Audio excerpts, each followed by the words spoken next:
राज्यात अनेक भागात पावसाचा कहर सुरूच। हवामान विभागाकडून मुसळधार ते अतिमुसळधार पावसाचा इशारा। महाराष्ट्राच्या अनेक भागात गेल्या काही दिवसांपासून मुसळधार पाऊस सुरूच आहे। या मान्सूनपूर्व पावसाचा मोठा फटका हा राज्याला बसलाय।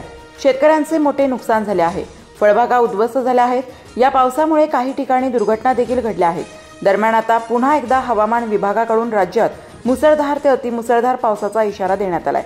दक्षिण कोकण, गोवा किनारपट्टीच्या जवळ पूर्व मध्य अरबी समुद्रात जे कमी दाबाचे क्षेत्र तयार झाले आहे ते येत्या 36 तासांमध्ये अधिक तीव्र होण्याचा अंदाज हवामान विभागाने वर्तवलाय। त्यानंतर हे कमी दाबाचे क्षेत्र उत्तरेकडे कूच करणार आहे।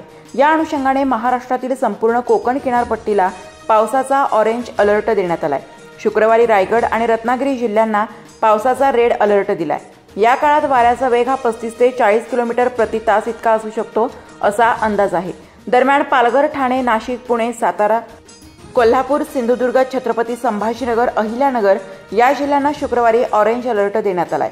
रत्नागिरी, सिंधुदुर्ग, सातारा, सांगली, कोल्हापूर, सोलापूर, धाराशिव, लातूर, परभणी या जिल्ह्यात पावसाचा प्रभाव येत्या सोमवारपर्यंत कायम राहण्याची शक्यता आहे। विदर्भात मात्र पावसाचा जोर तुलनेने कमी राहील। फक्त काही ठिकाणी हलक्या पावसाची शक्यता आहे असे सांगण्यात येत आहे।